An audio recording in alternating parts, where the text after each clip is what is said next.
প্রিয় দর্শক, সাজ্জাদ কাদিরের শুভেচ্ছা নিন।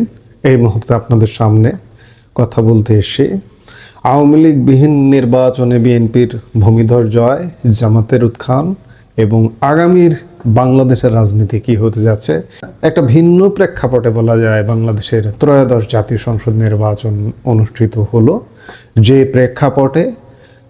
প্রেক্ষাপটের দৃশ্যে বাংলাদেশের প্রধান রাজনৈতিক দল আওয়ামী লীগ অনুপস্থিত। আওয়ামী লীগকে আর্টিফিশিয়ালি অনুপস্থিত করে রাখা হয়েছে, কারণ এই যে গত 1.5 বছরে বা নির্বাচনের আগেও বিভিন্ন গোয়েন্দা সংস্থা সরকারি আওয়ামী লীগ নিষিদ্ধের পরেও যত জরিপ হয়েছে, সব জরিপে যদি একটা নিরপেক্ষ নিউট্রাল ভোট হতো আওয়ামী লীগ সহ, আওয়ামী লীগ জয় পেত ভূমিধর জয়, এবং ভোটের পার্সেন্টেজ আওয়ামী লীগের পার্সেন্টেজ হতো 50%-এর উপরে, সব জরিপ যা দেখেছি, এবং আসন পেত 2% আওয়ামী লীগ।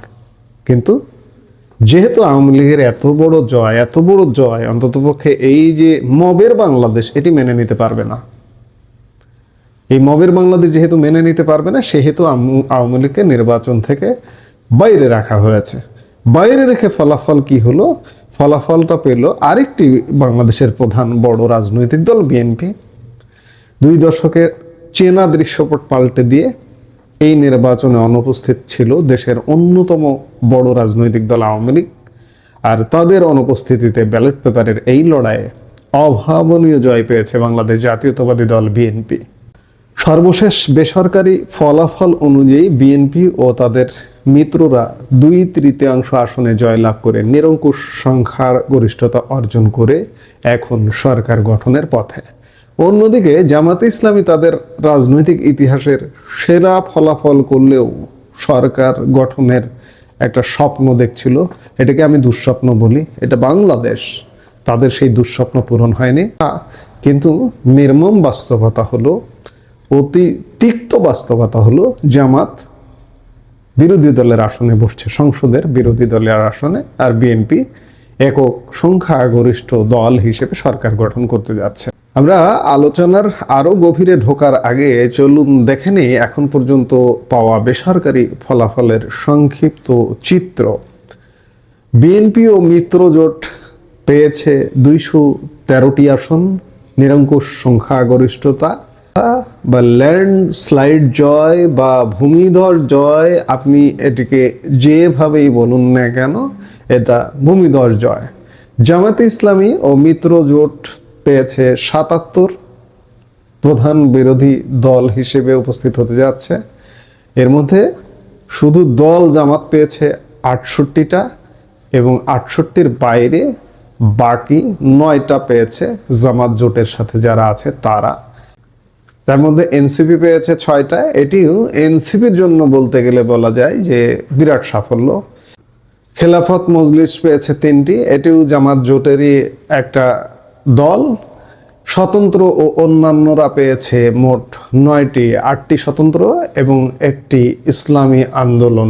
এই মোট 299টি আসনে গতকালকে ভোট হয়েছে। 1টি আসন একজন প্রার্থী মারা যাওয়ায়, শেরপুরের একটি আসনে জামাত প্রার্থী মারা যাওয়ায় সেই আসনটি স্থগিত রয়েছে। এবারের নির্বাচনে উল্লেখযোগ্য দিকগুলোর মধ্যে ছিল বিএনপির চেয়ারপারসন তারেক রহমানের 2টি আসনে বিজয়। তিনি ঢাকা 17 এবং বগুড়া 6 আসন থেকে বিপুল ভোটে জয়ী হয়েছেন। এছাড়া ঢাকার 20টি আসনের মধ্যে 14টিতে বিএনপির প্রার্থীরা জয়ী হয়ে রাজধানী নিজেদের দখলে রেখেছেন। তবে ঢাকা নিয়ে জামাতের কিন্তু ব্যাপক কর্মকাণ্ড ছিল, জামাতের এখানে ব্যাপক বিনিয়োগ ছিল এবং প্রচুর অচেনা ভোটার, বহিরাগত ভোটার ইত্যাদি দিয়ে ঢাকায় তার একটা বড় অবস্থান করতে চেয়েছিল। কিন্তু শেষ পর্যন্ত জামাত কিন্তু এখানে ব্যর্থ হয়েছে, এবং জামাতের আরও বেশ কিছু ব্যর্থতা আছে। যেমন জামাত জোটের বেশ কিছু হেভিওয়েট নেতা পরাজিত হয়েছেন। খেলাফত মজলিসের আমির মাওলানা মামুনুল হক, এবি পার্টির মুজিবুর রহমান মঞ্জু এবং এবি পার্টির সেক্রেটারি ফুয়াদ, সেও পরাজিত হয়েছে, এবং জামাতের সেক্রেটারি জেনারেল মিয়া গোলাম পরোয়ারের পরাজয় রাজনৈতিক মহলে ব্যাপক আলোচনার জন্ম দিয়েছে। অন্যদিকে এনসিপির আহ্বায়ক নাহিদের ইসলাম ঢাকা 11 আসনে জয়ী হয়েছে। জামাত আমির ডক্টর শফিকুর রহমানও ঢাকা 15 আসনে বিজয়ী হয়েছেন। সিলেট বিভাগে বিএনপি বেশ বড় ধরনের সাফল্য পেয়েছে এবং জামাত সেখানে একদম জিরো। সিলেট বিভাগের মোট 19টি আসনের মধ্যে 18টিতেই বিএনপির প্রার্থীরা জয়ী হয়েছে। একটি আসনে অন্য একটি ইসলামী দল, সেটি জামাত জোটেরই একটি ইসলামী দল জয়ী হয়েছে। গতকাল নির্বাচনে খুব বড় ধরনের সহিংসতা বা প্রাণহানির ঘটনা ঘটেনি, এটি সত্য, কিন্তু ভোটার উপস্থিতি ছিল, আমরা গতকালকেও এটি নিয়ে কথা বলেছি, অতি নগণ্য। আপনারা জানেন যে আওয়ামী লীগ একটা ক্যাম্পেইন ডেকে দিয়েছিল যে নো ভোট নো ভোট। আমরা গতকালকেও বলেছি যে আওয়ামী লীগের এই ক্যাম্পেইনটা শতভাগ সফল হয়েছে, কারণ সত্যিকার অর্থে অ্যাকচুয়াল ভোট কাস্টিং 30%-এর বেশি হয়নি। এখন নির্বাচন কমিশন 50% দেখাতে পারে, দেখানোই যায়, সেটি আলাদা বিষয়, কিন্তু ম্যাক্সিমাম 30% মানুষ ভোট দিয়েছে। এতে করে একটি জিনিস প্রমাণিত হয়েছে যে বাংলাদেশের একটি বিশাল জনগোষ্ঠী এই নির্বাচন প্রক্রিয়ার থেকে বাইরে ছিল এবং এই নির্বাচন প্রক্রিয়াটাকে সব দলের অংশগ্রহণে যেহেতু নির্বাচন হচ্ছে না, এই যে সব দল কথাটি যখন বারবার আসে তখন কেউ কেউ বলেন সব দল মানে সব দলেই অংশগ্রহণ করেছে, শুধু আওয়ামী লীগ করেনি। এই শুধু আওয়ামী লীগটাই তো বাংলাদেশের জনগণ। দেখুন 30% ম্যাক্সিমাম, আমি ধরে নিচ্ছি 30% ভোট দিতে গেছে, 70% ভোট দিতে যায়নি। কেন যায়নি? আওয়ামী লীগ নেই তাই।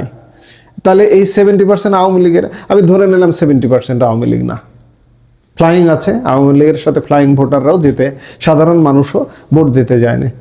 কমপক্ষে 50%-এর উপরে আওয়ামী লীগের ভোটার আছে। আজকে যে রেজাল্টের হিসেব আপনারা করছেন, সমীকরণ করছেন, একটা নির্বাচন দিয়ে দেখুন, নিরপেক্ষ নির্বাচন, একদম ফলাফল, এই যে বিএনপি যে ফলাফলটা অর্জন করেছে, এই ফলাফলটা হবে আওয়ামী লীগের জন্য।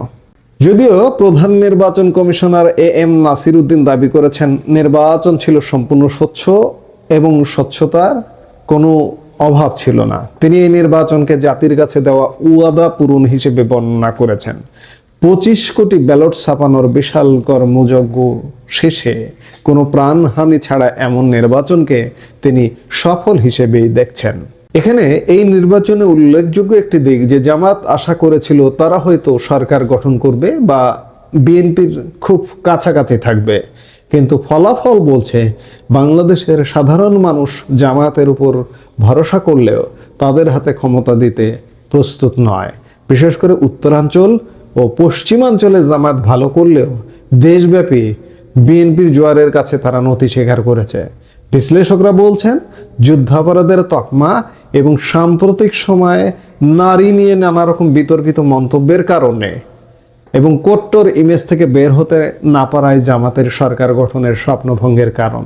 তবে বিরোধী দল হিসেবে তাদের এই উত্থান আগামীর সংসদে এক নতুন মেরুকরণ তৈরি করবে। এখন প্রশ্ন হলো যে বাংলাদেশের রাজনীতির এক বড় অংশীদার হচ্ছে আওয়ামী লীগ। এখন আওয়ামী লীগের রাজনীতির কি হবে? মাঠের রাজনীতিতে বড় কোনো শক্তি ছাড়া বিএনপি এখন প্রায় একক রাজত্ব কায়েম করতে যাচ্ছে। তারেক রহমান এরই মধ্যে কোনো বিজয় মিছিল না করার এবং মসজিদে দোয়ার আহ্বান জানিয়ে পরিপক্কতার পরিচয় দিয়েছেন। তিনি হয়তো প্রতিহিংসার রাজনীতি থেকে বেরিয়ে আসার বার্তা দিতে চাইছেন। তবে বিরোধী দলে জামাতের অবস্থান এবং রাজপথে এই মুহূর্তে অনুপস্থিত আওয়ামী লীগের পুনরুত্থান ঘটবে কিনা তা নির্ভর করবে নবগঠিত সরকারের কার্যক্রমের উপর। সরকার যদি সহাবস্থান নিশ্চিত করতে চায়, সব দল সব মতকে কাছে পেতে চায়, তারেক রহমান প্রধানমন্ত্রী হিসেবে যদি সবার প্রধানমন্ত্রী হতে চায়, তাহলে তারেক রহমানের প্রধান কাজ হবে ঐক্যের বাংলাদেশ গড়া। আমরা গতকালকেও আলাপ করেছি যে গত 1.5 বছর যাবৎ বাংলাদেশকে একটা বিভেদের বাংলাদেশ তৈরি করা হয়েছে।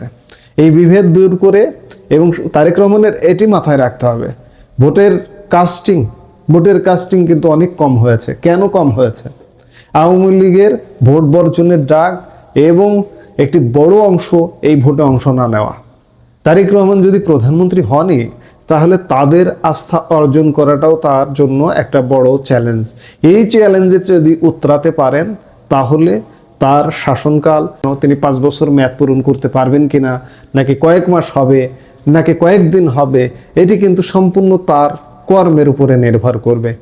এই নির্বাচনে যারা ভোট বর্জন করেছে তাদেরকেও তারেক রহমানের কাছে টানতে হবে, তাহলে তিনি শান্তিপূর্ণভাবে দেশ চালাতে পারবেন, নইলে তার জন্য দেশ চালানো কঠিন হবে। এই নির্বাচনে আরেকটি লক্ষণীয় বিষয় যে জাতীয় সংসদ নির্বাচনের সাথে সাথে গণভোট অনুষ্ঠিত হয়েছে। জুলাই জাতীয় সনদের গণভোটে হ্যাঁ জয়ী হওয়ার ইঙ্গিত পাওয়া যাচ্ছে। এর ফলে সংবিধান এবং আমাদের আইনের কিছু সংশোধনী, সেই সংশোধনীগুলো আসতে পারে। ত্রয়োদশ জাতীয় সংসদ নির্বাচন বাংলাদেশের রাজনীতির ইতিহাসে এক নতুন অধ্যায়ের সূচনা করলো। সেনাবাহিনী, বিজিবি ও পুলিশের কঠোর পাহারায় কোনো প্রাণহানি ছাড়া এই ভোট গ্রহণ গণতান্ত্রিক অগ্রযাত্রার বড় মাইল ফলক হবে, নাকি ভিন্ন কিছু হবে, তা দেখতে হলে আমাদের সামনের দিনগুলোতে আরও কিছুদিন দেখতে হবে, অপেক্ষা করতে হবে। এখন দেখার বিষয় নিরঙ্কুশ সংখ্যাগরিষ্ঠতা নিয়ে বিএনপি কিভাবে ধ্বংসপ্রায় রাষ্ট্র কাঠামো পুনর্গঠন করে। আপনার কি মনে হয় জামাত কি শক্তিশালী বিরোধী দল হতে পারবে, আর আওয়ামী লীগ কি পারবে আবারও ফিরে আসতে? আপনার মতামত জানান। এই মুহূর্তে এ পর্যন্ত। সবাই ভালো থাকুন, সুস্থ থাকুন। আমাদের ভিডিওগুলো নিয়মিত পেতে সাবস্ক্রাইব করুন Sajjad Kadir and the legends YouTube channel এবং লাইক, কমেন্ট, শেয়ার করে সাথে থাকুন।